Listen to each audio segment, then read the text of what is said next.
When the wolf stepped out of the trees, there was no one she could call, no house with lights on behind her, no door to run back to. She had been kicked out years earlier, and Winter had learned her name since then. That night, it wasn't just the cold that knew she was alone. Her father didn't stop it, not because he didn't know, but because he wasn't there. The adults who were supposed to protect her had already decided she wasn't their responsibility anymore. So when the snow stopped muffling her footsteps and the silence turned heavy, there was no help coming, no neighbor, no family, no voice calling her back inside. She stood there at 14 years old, breathing white into the dark, understanding something most people never have to learn, that when you are pushed out early, the world doesn't soften for your age. The wolf watched. Winter waited. And the people who should have been between her and that moment were already gone. The winter had already settled in when it happened, the kind that doesn't announce itself with storms, but with silence. Snow sat untouched along the edges of the road, hardened by cold nights, and the air burned the lungs with every breath. She was 14, not almost grown, not ready, just 14. The decision came from her stepmother without warning, without a raised voice, without a scene. It was delivered calmly, as if it were practical, as if it were overdue. There was no argument to remember later, no dramatic goodbye, just a door opening, a few words spoken flatly, and the unspoken understanding that she was no longer welcome inside the only house she had known. She stepped out, wearing what she already had on. A thin jacket that wasn't meant for real winter, boots with worn soles that leaked cold through the bottom. No bag, no savings. No place waiting for her. The door closed behind her, not slammed, just shut, the quiet kind that feels permanent. The warmth disappeared instantly. The house lights stayed on inside, glowing through the window for a moment before she turned away. Snow crunched under her feet as she walked down the driveway, each step taking her farther from heat, from food, from safety, from childhood. The street was empty. The sky was already fading, that early winter darkness that comes long before night should. By the time she reached the end of the road, her fingers had started to ache. Not pain yet, just that deep stiffness that comes before it. She didn't know where she was going. She only knew she couldn't stay close enough to see the house anymore. The cold pressed in from all sides, settling into her clothes, creeping through seams and skin. Every breath came out white, then vanished. Cars passed occasionally, slow and sealed, their windows fogged, their heaters humming. No one stopped.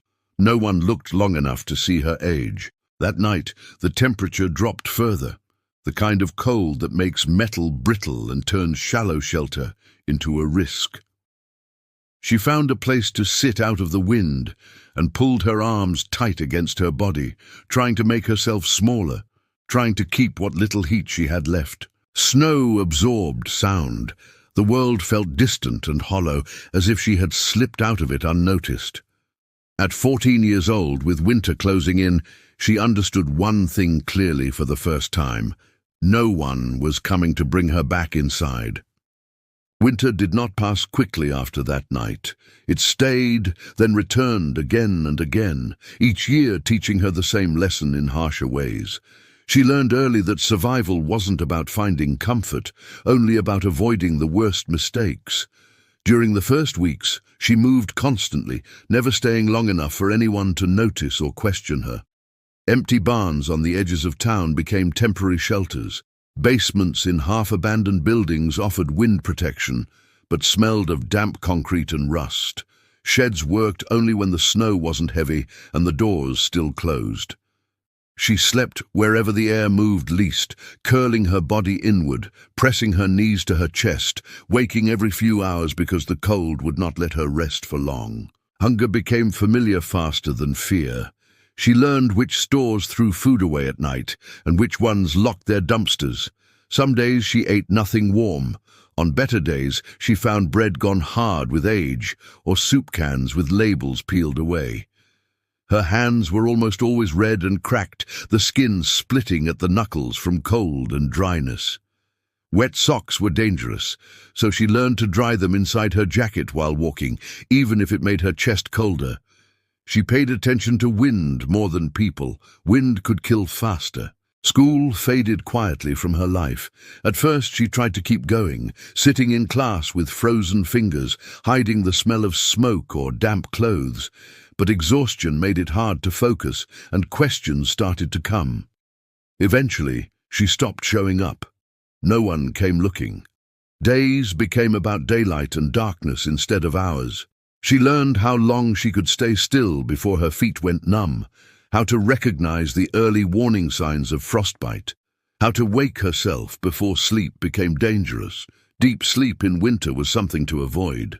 She grew smaller during those years, thinner, quieter, as if her body understood that taking up less space was safer.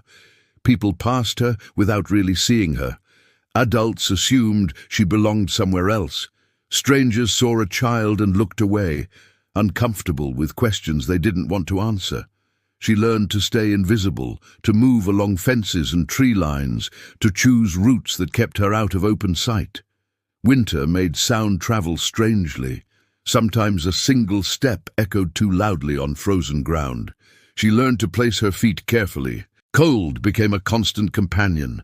It followed her even indoors, clinging to her clothes, settling into her bones. On the worst nights she shook uncontrollably, teeth chattering until her jaw hurt. She learned to layer cardboard under her body, to block cracks with rags, to build small barriers against wind, using whatever she could find. None of it made her warm. It only made her less cold. That difference mattered. Survival lived in small margins. As the years passed, fear changed shape. It wasn't the cold itself anymore, but what the cold attracted. Winter thinned the forest and drove animals closer to towns. Hunger made them bold. She noticed tracks in the snow sometimes. Not human, not familiar. She avoided walking at night when she could, but daylight was short, and winter didn't care about caution. Each step outside meant exposure, and exposure always carried risk. Still, she kept going. Not with hope, not with plans, but with routine. Find shelter, find food, stay dry, wake up. Those were the rules. The idea of a future felt too large, too abstract, like warmth used to feel, something remembered but not expected. She didn't dream about houses or safety. She dreamed about making it through the night without shaking, about mornings where her fingers still worked. Winter took years from her quietly, without spectacle, shaping her into someone who understood that surviving the cold wasn't heroic. It was patient, it was lonely, and it demanded everything every single day. It happened late in the winter, when the cold had already stripped the land down to essentials. Snow lay packed and hardened, marked only by wind lines and the occasional set of tracks. The sky was pale and fading, not quite dark yet, but close enough that shadows stretched longer than they should. She was moving carefully, head down, following a familiar path she'd used before. The air felt different that evening, too quiet, as if something had pressed pause on the world. She noticed the tracks before she saw anything else. Large, clean impressions running parallel to her own, half filled with drifting snow. They hadn't been there earlier. She slowed without meaning to, listening, counting her breaths. The cold sharpened every sound, the soft crunch of her boots suddenly loud against the frozen ground. Then she felt it, that instinctive pressure at the back of the neck, the awareness of being watched. When she looked up, she saw it standing just beyond the tree line. It was a single wolf, thin from winter, ribs faintly visible beneath its coat, its color blending almost perfectly with the snow-dimmed forest. It didn't rush, it didn't snarl, it simply stood there, head low, eyes fixed on her with a calm that was worse than aggression. This wasn't a chase, it was an assessment. She knew enough to understand what that meant. Running would make her prey. Falling would end it quickly. She stayed still, heart pounding so hard it felt like it might break the silence on its own. The distance between them closed slowly, not because the wolf moved forward, but because the space itself seemed to shrink. Her hands shook, useless inside her sleeves. The cold no longer mattered. Everything narrowed to breath, snow, and the animal in front of her. She had nowhere to go, nothing to throw, no strength to fight. Winter had already taken too much out of her. Then the silence shattered. From behind her came the sound of frantic movement and barking, sharp, sudden, uncontrolled. A dog burst forward, thin and fast, charging between her and the wolf without hesitation. She recognized it instantly. An abandoned dog she'd fed scraps to when she could, a presence that had lingered near her shelters but never followed too closely. It wasn't large. It wasn't trained. It was desperate. The barking filled the air, echoing off the trees, breaking the careful balance the wolf had been weighing. The wolf hesitated. Just a moment. Enough. Injury in winter meant death, and the risk suddenly outweighed the reward. It backed away, step by measured step, never turning fully, until it melted back into the trees and disappeared as quietly as it had arrived. The forest exhaled. Her legs gave out once the danger was gone. She sank into the snow, breath coming fast and uneven, hands shaking violently now that they were allowed to. The dog returned and stood near her, sides heaving, then sat down as if that was enough. It didn't lick her face, it didn't demand anything, it just stayed. They remained there for a while, two survivors in the cold, the snow settling around them again. That night, she understood something she hadn't before. People had closed doors without looking back. Winter had tested her without mercy. But an animal, just as hungry and just as alone, had chosen her. And for the first time in a long while, she wasn't completely by herself. After the night of the wolf, sleeping outdoors no longer felt like a test of endurance. It felt like a gamble. Every sound carried weight. Every shadow suggested teeth. She became more careful, more urgent, scanning places she had ignored before, asking quiet questions in corners where people didn't expect someone like her to speak. That was how she heard about the house. Not as an opportunity, not as a promise. Just a fact passed around without interest. An abandoned place no one wanted. A structure that had outlived its usefulness. The town needed it gone more than it needed money. The price sounded like a mistake when she heard it. $1. Not because it was cheap, but because it was honest. The house wasn't being sold for profit. It was being given away to responsibility. Taxes unpaid. Roof damaged. Windows broken or boarded from the inside, no working heat, no running water, a place that winter had already begun to reclaim. People laughed when she asked about it, not cruelly, just automatically, the way people do when an idea feels impossible. A girl like her, a house like that, in winter, she went to see it anyway. The building sat alone, slightly tilted, its paint long gone, wood grey and splintered from years of weather. Snow had blown in through the cracks and settled along the floors. The door stuck when she pushed it open, releasing a smell of cold dust and old rot. Light came in through gaps where glass used to be. The air inside was as cold as the air outside, but it didn't move as much. The wind slowed when it crossed the threshold. She noticed that immediately. Still air mattered. There was no furniture, no insulation to speak of. The roof sagged in places, and one wall showed signs of long-term water damage. Anyone with options would have turned around. Anyone with somewhere else to go would have called it unlivable.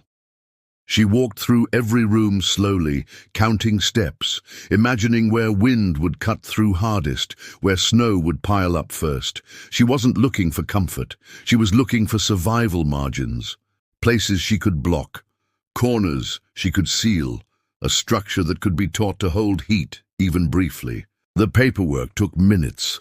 A single dollar exchanged hands. No ceremony, no keys worth keeping, just a transfer of responsibility. People watching shook their heads, already certain of the outcome. A house like that didn't save people. It finished them. She moved in with almost nothing. What she owned fit in her arms. She blocked the worst gaps with scrap wood, cardboard, rags. She claimed one room, the smallest one, because smaller spaces were easier to warm. The dog lingered outside at first, circling, cautious, then settled near the entrance as if it understood the change. The house was silent at night, the kind of silence that presses in. But the walls, thin as they were, broke the wind. For the first time in years, she could sit without snow touching her skin. Winter hadn't ended. In many ways, it hadn't even started yet. The real cold was still coming. But now, instead of open sky above her and frozen ground beneath, she had something else. 4 walls that could fail or hold. A roof that might collapse or might last. A place that asked everything from her, but offered one thing in return. A chance to face winter from the inside. The real cold arrived without warning, the way it always does, slipping in overnight and refusing to leave. The kind of cold that doesn't just chill the air, but changes how the world behaves. Wood stiffened. Metal rang when touched. Snow no longer compressed underfoot but cracked. Outside, the temperature dropped deep into dangerous territory, low enough that mistakes stopped being painful and started being final. People who could leave did. Others burned through fuel quickly and ran out before winter was half over. Inside the house, the air was still. Not warm, not yet, but still.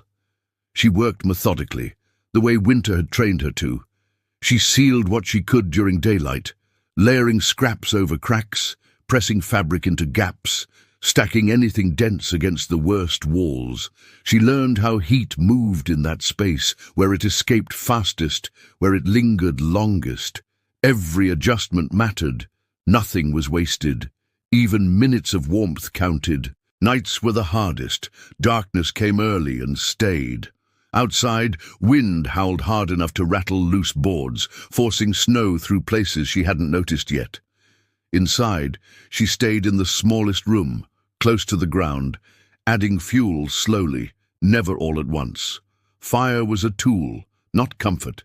Too much meant danger. Too little meant shaking. She sat wrapped in layers, listening to the structure respond, the creaks, the pops, the subtle sounds of wood contracting under stress. Each noise raised the same question. Would it hold until morning? Elsewhere, winter took its toll. Pipes burst in stronger houses. Doors froze shut. Power failed. Empty buildings filled with snow and stayed that way. She heard stories when she went out for supplies, about people abandoning homes they thought would last, about nights spent in cars that didn't start again. The cold didn't care about plans or confidence. It tested everything equally. In her house, the temperature climbed slowly, almost imperceptibly, but it climbed. Breath no longer hung as thick in the air. Fingers worked longer before stiffening. Sleep came in short stretches without panic forcing her awake. The dog curled near the entrance, adding a little warmth of its own, its presence steady and quiet. Together, they passed the longest nights without moving much, conserving energy, waiting for light. Morning after morning, the roof was still there. The walls still stood. Snow piled outside, but the inside remained dry. The house did not become safe overnight. It became survivable. That was enough. By the time the coldest stretch eased, she understood what she had built. Not comfort, not security, but proof. Proof that the house wasn't a mistake. Proof that winter could be endured from behind a door instead of beneath the sky. Spring did not arrive suddenly. It crept in the way winter had, slowly, unevenly, testing expectations. Snow thinned along the edges of the road first, then pulled back from the south-facing walls. Days grew longer, but the cold stayed sharp in the shade. When the thaw finally came, it revealed what the winter had done. Boards warped but held. The roof sagged but did not fail. The house stood, changed but intact. She stayed. There was no moment of triumph, no announcement that she had won something. Survival didn't feel like victory. It felt like continuation. She fixed what she could with what little she had, learning the structure the way you learn a body after injury. carefully, respectfully aware of its limits. The house became less of a shelter and more of a presence. It responded to weather. It taught her its weak points. It asked for attention, not admiration. No one came back to ask how she had done it. There was no apology waiting at the end of the season. The door that had closed years earlier remained closed, and she didn't knock. She had learned what closed doors meant. What mattered was that this one stayed shut against the cold, that it opened when she needed to leave and closed when she needed to stay alive. The dog never really left. It wandered during the day, returned at night, claiming the same spot near the entrance as if it had always been meant for it. They shared the space without ceremony. Two lives shaped by winter, moving forward quietly. The house held warmth now, not much, but enough to sleep without shaking, enough to wake without fear. In the end, nothing dramatic happened.